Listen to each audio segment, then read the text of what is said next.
ಎಲ್ಲರಿಗೂ ನಮಸ್ಕಾರಗಳು. ಶಾಂಭವಿ ವ್ಲಾಗ್ಸ್ಗೆ ಸ್ವಾಗತ. ಹಾಯ್ ಫ್ರೆಂಡ್ಸ್, ಇವಾಗ ಊರಿಂದ ಪರಂಗಿ ಹಣ್ಣು ತೊಗೊಂಡ್ಬಂದಿದ್ದೆ. ಅದು ಹಣ್ಣು ಜಾಸ್ತಿ ಆಗಿಬಿಟ್ಟಿದೆ, ತಿನ್ನೋದಕ್ಕೆ ತುಂಬ ಮಾಗ್ದಂಗಿದೆ. ಅದಕ್ಕೋಸ್ಕರ ನಾನು ಈ ಹೆಚ್ಚಿಗೆ ಇರೋ ಪರಂಗಿ ಹಣ್ಣಿಂದ ಒಂದು ಒಳ್ಳೆ ಸ್ವೀಟ್ ರೆಸಿಪಿನ ತೋರಿಸ್ತಾ ಇದ್ದೀನಿ ಇವತ್ತು.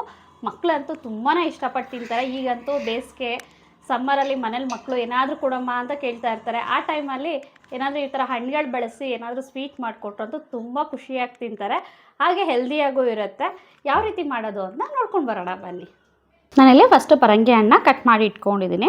ಹಣ್ಣು ತುಂಬ ಫಸ್ಟ್ ಟೈಮ್ ಆಗಿಬಿಟ್ಟಿದ್ದರಿಂದ ನಾನು ಸಿಪ್ಪೆ ಒರೆಯೋಕ್ಕೆ ಹೋಗಿಲ್ಲ. ಯಾಕೆಂದರೆ ಸಿಪ್ಪೆ ಒರೆದು ಕಟ್ ಮಾಡೋಕ್ಕೆ ಹೋದ್ರೆ ಎಲ್ಲ ಹಣ್ಣು ಹಾಳಾಗುತ್ತೆ ಅಂತ ಹೇಳಿ ಹಾಗೆ ಜಸ್ಟ್ ಹಾಫ್ ಸ್ಲೈಸ್ ಮಾಡಿಕೊಂಡು ಮಧ್ಯದಲ್ಲಿರೋ ಬೀಜನೆಲ್ಲ ತೆಗೆದಿಟ್ಕೊಂಡು ಒಂದು ಸ್ಪೂನ್ ಸಹಾಯದಿಂದ ಹಣ್ಣನ್ನೆಲ್ಲ ನಾನು ಈ ರೀತಿ ತೆಗ್ದು ಒಂದು ಬೌಲ್ಗೆ ಹಾಕ್ಕೊಳ್ತಾ ಇದ್ದೀನಿ. ಮೇಲ್ಗಡೆ ಹಣ್ಣುಗಳನ್ನ ಮಾತ್ರ ಸಪ್ರೇಟಾಗಿ ನೀಟಾಗಿ ಹಣ್ಣು ತೆಗೆದಿಟ್ಕೊಳ್ತಾ ಇದ್ದೀನಿ. ಹಣ್ಣು ತುಂಬ ಮಾಗಿದಾಗ ತಿನ್ನೋದಕ್ಕೆ ಅಷ್ಟು ಚೆನ್ನಾಗಿರೋದಿಲ್ಲ. ಆ ಟೈಮಲ್ಲಿ ಈ ರೀತಿ ಸ್ವೀಟ್ ಮಾಡಿಕೊಂಡ್ರೆ ತುಂಬಾ ಚೆನ್ನಾಗಿರುತ್ತೆ.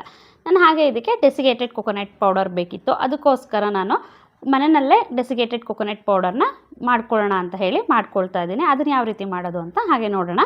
ಫಸ್ಟು ನಾವು ಈ ಕೊಬ್ಬರಿನಲ್ಲಿ ಮೇಲ್ಗಡೆ ಬ್ರೌನ್ ಕಲರ್ ಇರುತ್ತಲ್ವ, ಆ ಬ್ರೌನ್ ಕಲರ್ ಸಿಪ್ಪೆ ಇರೋದನ್ನೆಲ್ಲ ಒಂದು ಸತಿ ನೀಟಾಗಿ ಕೊಬ್ಬರಿ ತುರಿಯೋ ಮಣೆಯಿಂದ ನಾನು ಕ್ಲೀನ್ ಮಾಡ್ಕೊಳ್ತಾ ಇದ್ದೀನಿ. ಬ್ರೌನ್ನೆಲ್ಲ ಸಪ್ರೇಟ್ ತುರಿದಿಟ್ಕೊಂಡ್ಬಿಡ್ತೀನಿ.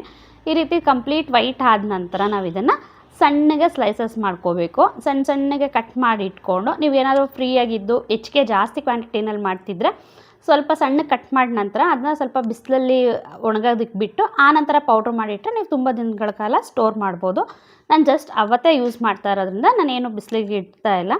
ನಾನು ಇದನ್ನು ಹಾಗೆ ಸಣ್ಣ ಕಟ್ ಮಾಡಿ ಇಟ್ಕೊಂಡು ನಾನು ಎಷ್ಟು ಬೇಕಷ್ಟು ಪೂರ್ತಿ ನಾನು ಪೌಡರ್ ಮಾಡ್ಕೊಳ್ತೀನಿ. ಇದನ್ನು ಮಿಕ್ಸರ್ ಜಾರ್ಗೆ ಹಾಕಿ ನುಣ್ಣಗೆ ಪೌಡ್ರ್ ಮಾಡಿಕೊಂಡ್ರೆ ನಮಗೆ ಮನೆಯಲ್ಲೇ home made desiccated coconut powder ready ಆಗುತ್ತೆ. ನೀವು ಸ್ವೀಟ್ಸ್ಗಳು ಮಾಡುವಾಗ ಅಥವಾ ಬೇರೆ ಏನಾದರೂ ರೆಸಿಪೀಸ್ಗಳಿಗೆ ಅಂತೂ ಆರಾಮಾಗಿ ನೀವು ಮನೇಲಿ ಒಂದು ಸತಿ ಸ್ಟೋರ್ ಮಾಡಿ ಇಟ್ಕೊಂಡ್ರೆ ಯಾವಾಗ ಬೇಕೋ ಆವಾಗ ಯೂಸ್ ಮಾಡ್ಬೋದು. ಆರಾಮಾಗಿ ಮನೆಯಲ್ಲೇ ನೀವು ಮಾಡಿಟ್ಕೊಂಡ್ರು 1 ಮಂತ್ವರೆಗೂ ಆರಾಮಾಗಿ ಸ್ಟೋರ್ ಮಾಡ್ಕೋಬೋದು. ನಾನಿಲ್ಲಿ ಈ ರೀತಿ ಎಲ್ಲ ಸಣ್ಣ ಕಟ್ ಮಾಡಿ ಇಟ್ಕೊಂಡಿದ್ದೀನಿ. ಒಂದು ಕೊಬ್ಬರಿಯಿಂದ ನನಗೆ ಇಷ್ಟು ಪೀಸ್ಗಳು ಬಂದಿದೆ. ನೋಡೋದಕ್ಕೆ ಅಯ್ಯೋ ಇಷ್ಟೊತ್ತೆಲ್ಲ ಮಾಡಬೇಕಾ ಅಂತ ಅನಿಸುತ್ತೆ. ಬಟ್ ಆದರೆ ನನಗೆ ಎಲ್ಲ ಟೋಟಲಾಗಿ ಒಂದು ಹಾಫ್ ಆನ್ ಅವರ್ ಇನ್ನು ಅರ್ಧ ಗಂಟೆ ಮುಂಚೆನೇ ಈ ಸ್ವೀಟ್ ರೆಡಿ ಮಾಡಿಬಿಟ್ಟೆ. ತುಂಬ ಟೇಸ್ಟಿಯಾಗೂ ಇತ್ತು. ಹಾಗೆ ಮನೆಯಲ್ಲೇ ಮಾಡಿದ್ರಿಂದ ಮಕ್ಳಿಗೆ ನಾವು ಆರಾಮಾಗಿ ಯಾವುದೇ ಥರ ಮೈದಾ ಹಾಕಿಲ್ಲ, ಇದಕ್ಕೆ ಸಕ್ಕರೆ ಹಾಕಿಲ್ಲ. ತುಂಬ ಅಂದರೆ ತುಂಬಾ ಆರೋಗ್ಯವಾಗಿರುತ್ತೆ. ಮಕ್ಳಿಗಷ್ಟೇ ಅಲ್ಲ, ದೊಡ್ಡವರು ಡಯಟ್ ಮಾಡ್ತಾ ಇರೋರು ಕೂಡ ತುಂಬ ಆರಾಮಾಗಿ ಸೇವಿಸ್ಬೋದು.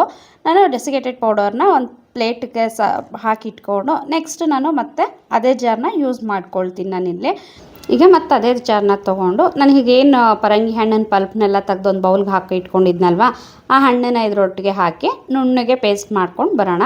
ಇದು ನುಣ್ಣಗೆ ರುಬ್ಕೊಂಡು ಬಂದರೆ ಇದು ರೆಡಿ ಆಗಿರುತ್ತೆ. ಈಗ ಒಂದು ಬಾಣಲಿನ ಬಿಸಿ ಮಾಡೋದಕ್ಕೆ ಇಟ್ಟು 1 ಸ್ಪೂನಷ್ಟು ತುಪ್ಪ ಸೇರಿಸ್ಕೊಳ್ತಾ ಇದ್ದೀನಿ ನಾನು ಇದಕ್ಕೆ. ನೀವು ಬೇಕಿದ್ರೆ ತುಪ್ಪ ಹಾಕಿಲ್ಲ ಅಂದರೂ ನಡೆಯುತ್ತೆ, ಬಟ್ ನನ್ನ ಫ್ಲೇವರ್ ಚೆನ್ನಾಗಿರುತ್ತೆ ಅಂತ ತುಪ್ಪ ಸೇರಿಸ್ಕೊಂಡಿದ್ದೀನಿ ನಾನಿಲ್ಲಿ. ಈಗ ರುಬ್ಬಿಟ್ಟಿರೋಂಥ ಪಪಾಯ ಪೇಸ್ಟ್ನು ಇದರೊಟ್ಟಿಗೆ ಹಾಕಿ ನೀಟಾಗಿ ಕೈ ಆಡಿಸ್ತಾ ಇರಬೇಕು. ಯಾಕೆಂದರೆ ಇದರಲ್ಲಿರೋ ನೀರಿನ ಅಂಶ ಪೂರ್ತಿ ಡ್ರೈ ಆಗೋವರೆಗೂ ನಾವು ಇದನ್ನ ಫ್ರೈ ಮಾಡ್ಕೋಬೇಕು. ಹಾಗಾಗಿ ನೀವು ಇದು ತಳ ಹತ್ತಕ್ಕೆ ಬಿಡಬಾರ್ದು, ಬೇಗ ತಳ ಹತ್ತಿಬಿಡುತ್ತೆ. ಪದೇ ಪದೇ ನೀಟಾಗಿ ಕೈ ಆಡಿಸ್ತಾ ಇದ್ದರೆ ತಳ ಹತ್ತೋದಿಲ್ಲ. ಈ ರೀತಿ ನೀಟಾಗಿ ತಿರುಗಿಸ್ತಾ ಇರಬೇಕು. ಮತ್ತು ಇದು ಬೇಗ ಕುದಿ ಸ್ಟಾರ್ಟ್ ಆದಾಗ ಸೈಡ್ಗೆಲ್ಲ ಹಾರೋದು ಜಾಸ್ತಿ ಆಗುತ್ತೆ.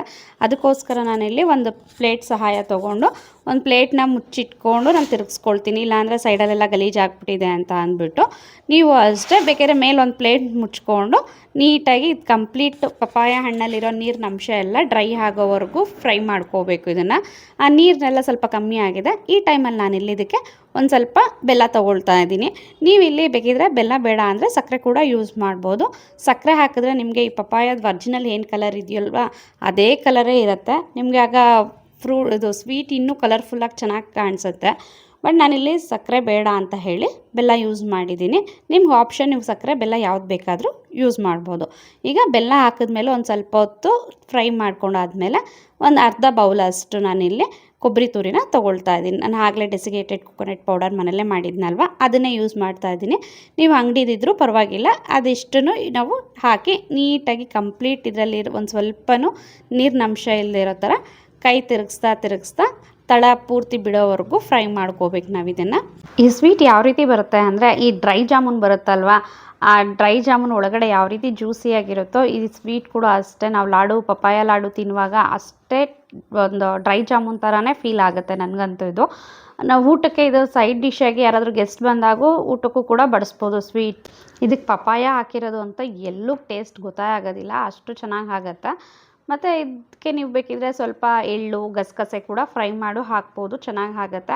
ಆಪ್ಷನ್ ನಿಮಗೆ ಬೇಕಿದ್ದರೆ ಸೇರಿಸ್ಕೊಳ್ಳಿ, ಇಲ್ಲ ಅಂದರೂ ಟೇಸ್ಟ್ ಇಷ್ಟೇ ಹಾಕಿದ್ರೂ ಈ 3 ಇಂಗ್ರೀಡಿಯೆಂಟ್ ಹಾಕಿದ್ರೂ ಟೇಸ್ಟ್ ತುಂಬಾ ಚೆನ್ನಾಗಾಗುತ್ತೆ. ನೀವು ಇಲ್ಲಿ ನೋಡ್ತಾ ಇರ್ಬೋದು ಎಷ್ಟು ನೀಟಾಗಿ ನೀರೆಲ್ಲ ಕಂಪ್ಲೀಟ್ ಡ್ರೈ ಆಗಿದೆ ಅಂತ ಅಂದ್ಬಿಟ್ಟು. ನಾನು ಒಂದೇ ಒಂದು ಹಣ್ಣು ತೊಗೊಂಡೆ, ಆಮೇಲೆ ಅಂದ್ಕೊಂಡೆ ಇನ್ನೂ ಒಂದು ಹಣ್ಣಿತ್ತು ಮನೆಯಲ್ಲಿ ಅದನ್ನು ಹಾಕಿ ಮಾಡಬೇಕಾಗಿತ್ತು ಅಂತ, ಅಷ್ಟು ಚೆನ್ನಾಗಾಗಿತ್ತು.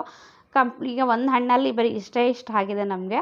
ಸ್ವಲ್ಪ ಇದು ಹಣ್ಣು ಜಾಸ್ತಿ ಕ್ವಾಂಟಿಟಿನಲ್ಲಿ ತೊಗೊಂಡಾಗ ನಮ್ಗೆ ಕ್ವಾಂಟಿಟಿ ಜಾಸ್ತಿ ಬೇಕು ಅಂದಾಗ ನೋಡ್ಕೊಂಡು ಹಣ್ಣು ಜಾಸ್ತಿ ತೊಗೋಬೇಕಾಗತ್ತೆ. ಇದು ಕಂಪ್ಲೀಟ್ ಡ್ರೈ ಆದ ನಂತರ ನಾವು ಡ್ರೈ ಆಗಿ ತಳ ಬಿಟ್ಟ ನಂತರ ನಾನು ಇದನ್ನ ಒಂದು ತಟ್ಟೆಗೆ ಹಾಕಿ ತಣ್ಣಗಾಗೋದಕ್ಕೆ ಬಿಟ್ಕೊಳ್ತಾ ಇದ್ದೀನಿ. ನಾನು ಇದನ್ನು ಒಂದು 2 ಗಂಟೆಗಳ ಕಾಲ ತಣ್ಣಗಾಗೋದಕ್ಕೆ ಬಿಟ್ಟಿದ್ದೆ. ಫ್ರೆಂಡ್ಸ್, ಈಗ 2 ಅವರ್ಸ್ ಆಗಿದೆ. 2 ಅವರ್ಸ್ ಕಂಪ್ಲೀಟ್ ಇದು ಫುಲ್ ತಣ್ಣಗಾಗಿದೆ. ಈಗ ಇದನ್ನು ಸ್ವಲ್ಪ ಮೇಲೊಂಚೂರು ಡೆಕೋರೇಷನ್ ಮಾಡಿ ಸರ್ವ್ ಮಾಡೋಣ. ತುಂಬ ಟೇಸ್ಟಿಯಾಗಿದೆ, ನನಗಂತೂ ಇದು ಸ್ವಲ್ಪ ಟೇಸ್ಟ್ ಮಾಡಿದೆ ಇದನ್ನ ಹಾಕುವಾಗ. ಸಖತ್ತಂದರೆ ಸಖತ್ ಟೇಸ್ಟಿಯಾಗಿದೆ.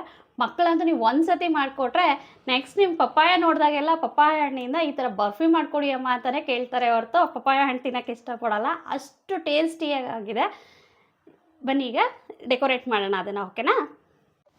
ಈಗ ನಾನಿಲ್ಲಿ ಈ ಉಂಡೆ ಕಟ್ತಾ ಇರ್ಬೇಕಾದ್ರೆ ನೋಡ್ಬೋದು ನಿಮ್ಗೆ ನನ್ನ ಕೈಗೆ ಎಷ್ಟು ತುಪ್ಪ ಆಯಿಲಿ ಥರ ಕಾಣಿಸ್ತಾ ಇದೆ ಅಂತ ಅಂದ್ಬಿಟ್ಟು. ಅದಕ್ಕೆ ಆಮೇಲೆ ನಾನು ನಿಮಗೆ ವಾಯ್ಸ್ ಓವರ್ ಕೊಡುವಾಗ ಹೇಳಿದ್ದು ತುಪ್ಪ ಬೇಡ ಅಂದರೆ ಸ್ಕಿಪ್ ಕೂಡ ಮಾಡ್ಬೋದು ಅಂತ ಅಂದ್ಬಿಟ್ಟು.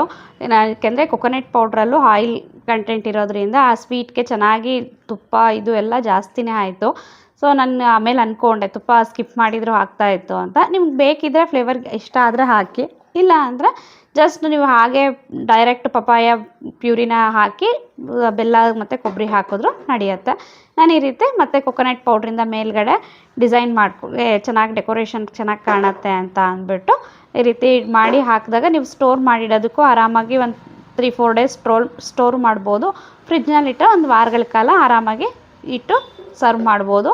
ನಾನು ಹೇಳಿದ್ನಲ್ಲ ಹಾಗೆ ಮಕ್ಕಳು ತುಂಬ ಅಂದರೆ ತುಂಬಾ ಇಷ್ಟಪಟ್ಟು ತಿಂತಾರೆ. ಹಾಗೆ ನೀವು ಹೊರಗಡೆ ಬೇರೆ ಯಾರಾದರೂ ಗೆಸ್ಟ್ಸ್ ಬಂದಾಗಲೂ ಇದನ್ನ ಸೈಡ್ ಡಿಶ್ಶಾಗಿ ಯೂಸ್ ಮಾಡಿದ್ರೆ ಅವರಂತೂ ಇದನ್ನ ತುಂಬ ನಿಮ್ಮನ್ನು ಹೊಗಳ್ತಾರೆ, ಹಾಗೆ ಈ ಸ್ವೀಟ್ನೂ ಅಷ್ಟು ಇಷ್ಟಪಟ್ಟು ತಿಂತಾರೆ. ಅಷ್ಟು ಚೆನ್ನಾಗಾಗುತ್ತೆ ಈ ಪಪಾಯ ಲಡ್ಡು. ಈಗ ನಮಗೆ ರುಚಿಯಾದ ಪಪಾಯ ಲಡ್ಡು ಸವಿಯಲು ಸಿದ್ಧ ಆಗಿದೆ. ಇನ್ಯಾಕೆ ತಡ, ನೀವು ಇವತ್ತೇ ಪರಂಗಿ ಹಣ್ಣಿದ್ರೆ ಮನೇಲಿ ಟ್ರೈ ಮಾಡ್ತೀರಾ ಅಲ್ವಾ ಫ್ರೆಂಡ್ಸ್? ಪಪಾಯ ಲಡ್ಡು ಸವಿಯಲು ಸಿದ್ಧ ಆಗಿದೆ.